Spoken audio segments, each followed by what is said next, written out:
Hi guys, welcome back to the channel. Meet my model Fatima. So first off, Fatima has a combination skin but she sweats a lot, so I'm using the Maron skin prep first and then going in with the Embryolisse moisturizer and the ultra sunscreen. Guys, this sunscreen I had to blend. Now guys, I'm going in with the Mary Kay primer. This primer is actually very good, so I apply the primer around her T-zone areas and then I'm going in with the NIGERIAN Bridal setting spray. Now I'm using the Sephora foundation. Fatima has an olive undertone, so I first of all used this Sephora foundation and then I had to mix the NARS foundation again just to neutralize it. I feel like olive undertones is something that people don't really talk about, but it's very tricky. So olive undertone has to do with yellow or warm undertone and a tint of green. So that's how you detect an olive undertone, and if you're not careful enough you might just mix it up and make it look yellow, but you have to train your eyes to understand that undertones differs for each person. Now I'm using the ZK Cosmetic contour palette.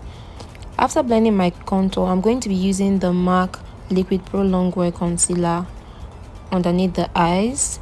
The trick to this concealer is that you have to let it sit a little bit. That's how you're going to enjoy this concealer, because it's lightweight but full coverage.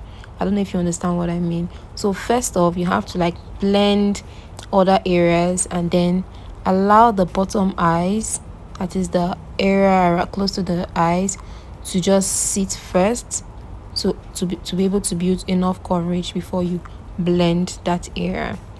After blending my concealer to my satisfaction, I'm going to go in with the ZK Cosmetic cream blush. I'm just going to apply very little and then blend it very well to my satisfaction. And then I'm going to be using the Fenty Beauty powder in 310 underneath our eyes, and then I'm also going to be using the shade 360 all over our face. That particular shade is more of an olive undertone and it suits her skin perfectly.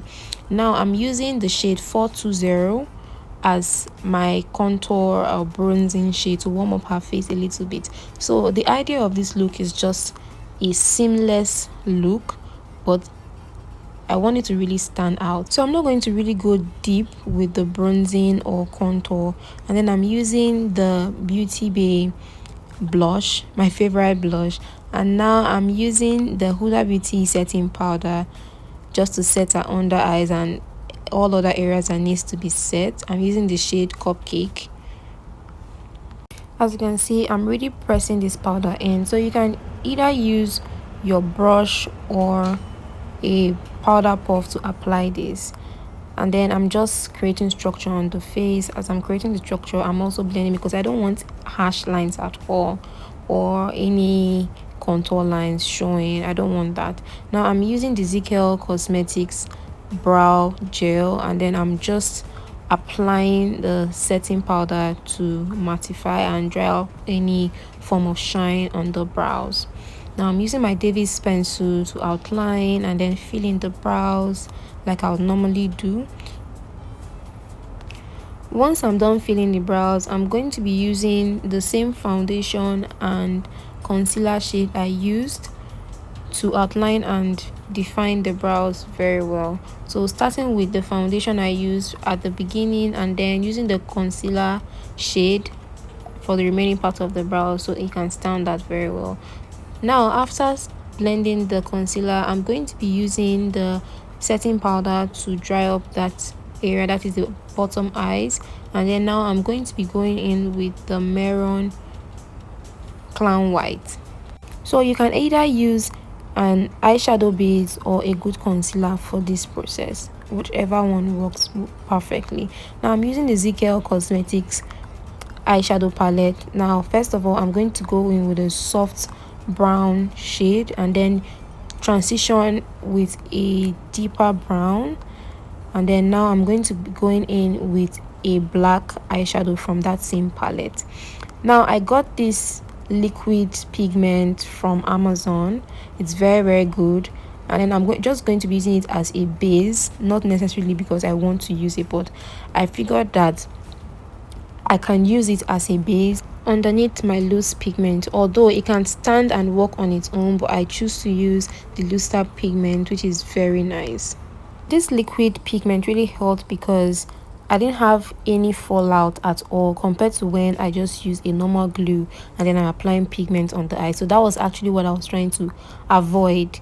I have a well detailed tutorial on how to apply pigments. I'm going to link it down in the description box below. With applying just glue and pigment, there's going to be fallout no matter how you dust off the pigment, but with this technique it worked really well and there was no fallout at all on her face. I did the rest part of the eyes off camera, and then this is what we have, guys. Now I'm using the P. Louise lip liner to line her lips, and then I'm going in with the AG Bloom lip stain in Choco for the eyes, and then I use a clear lip gloss on the lips. Now after dusting off the under eyes, I'm going to be cleaning up the eyes. I'm trying to lift up the face by elongating the eyes or defining the eyes. This is really good if you want a lifted look. After cleaning it up with concealer, I'm just going to be using the powder to clean it up as well. Now I'm using the MAC Mineralized Skin Finish powder. Remember I said I want a very smooth and seamless look, so that is why I'm using this powder. I'm going back in with my NIGERIAN Bridal Setting Spray just to remove any form of powder effect, and then I'm using the Dior highlighter. I'm also using a very soft shade because I want it to look glowy but not too much. I don't want it to overpower the eyes. I just want something really soft and nice. So I'm going back in with the blush, the bronzing powder I use, just trying to bring back all the things that I've missed. Guys, my powder got broken. Oh my god, like I almost cried. I just bought this powder, but it's fine. These are one of the things that we'll face, but it's totally fine. I fixed the powder actually though later on. And then to finish up this look, I'm using the Melanin Mills spray and the Soap spray. It's summer here in Dubai, and this is the final look, guys. I hope you learned something. And then Nikki's Place, who is also a makeup artist and gele artist, styled the gele, and this is what we have, guys. Thank you for watching. Bye.